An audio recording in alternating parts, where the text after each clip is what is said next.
Rajiv, thank you so much for joining us. Thank you. The management of Tara Jewels talking about the order book they're gunning for, 500 crore worth of orders they're targeting in the next quarter. Let's move on, and as I promised, we're going to stick to the small and the mid cap space here. Next stock is in focus is Insecticides India.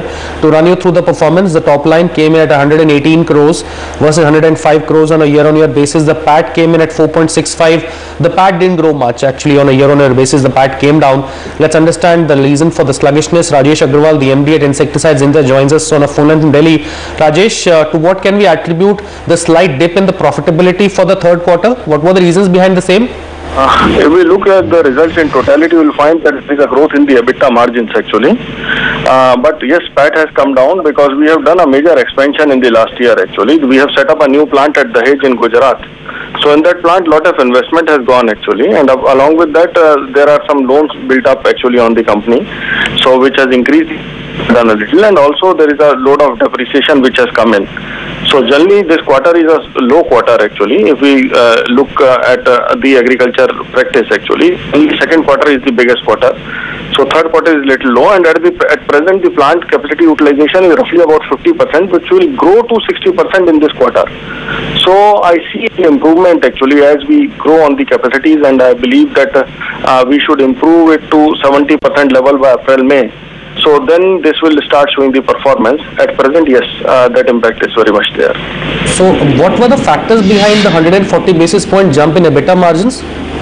I would say that we are trying to push the new generation products actually, and yes, there is little performance from the Dahej plant also and other plants also, so which is increasing the profit margins, because we are trying to bring in the newer technology into the country and trying to introduce these products, so we are getting partial success in that. What's the latest on the Otsuka Agri Techno JV? What is the kind of product portfolio that you have launched and plan to launch more? This is the JV which we have signed, and the role of the JV will be discovery of new agrochemicals.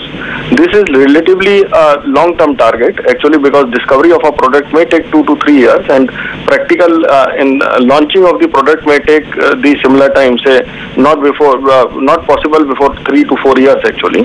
So it is relatively a long-term target, but yes, I can say that discovery of a new molecule in the country is going to happen for the first time in a foreign collaboration, and as such, to my knowledge, there is nothing invented in the country so far.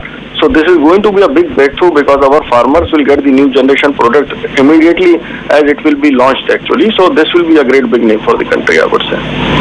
Once the Dahej technical plant operates at a higher capacity, let's say 75-80%, would we see an improvement in margins even further from here? There will be a great improvement actually, and we have quite good hopes for next year actually. Okay, any new investments, tie-ups that we are looking forward to that we might expect in the coming quarter?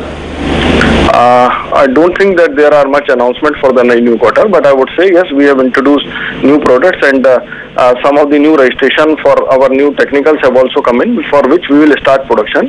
And once we start production and we commercialize these products, the results will show actually.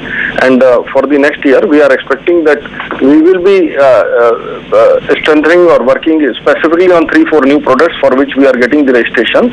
So that will improve our performance substantially. And these products, I'm assuming, would be higher margin? Definitely. These are new generation products. You want to give out a guidance for FY14, the kind of top line, bottom line growth you're targeting? We can say that this year we will be closing around 650 crores, and next year we have a target of say roughly about 900 crores. So you can say that we will be growing by roughly 40% in the next year in terms of top line. Okay, all right, Rajesh. Thank you so much for joining us. All the very best. Let's move on. Let's talk about Greenply Industries. Let's pull up the stock first to try and understand the movement in the stock. Obviously,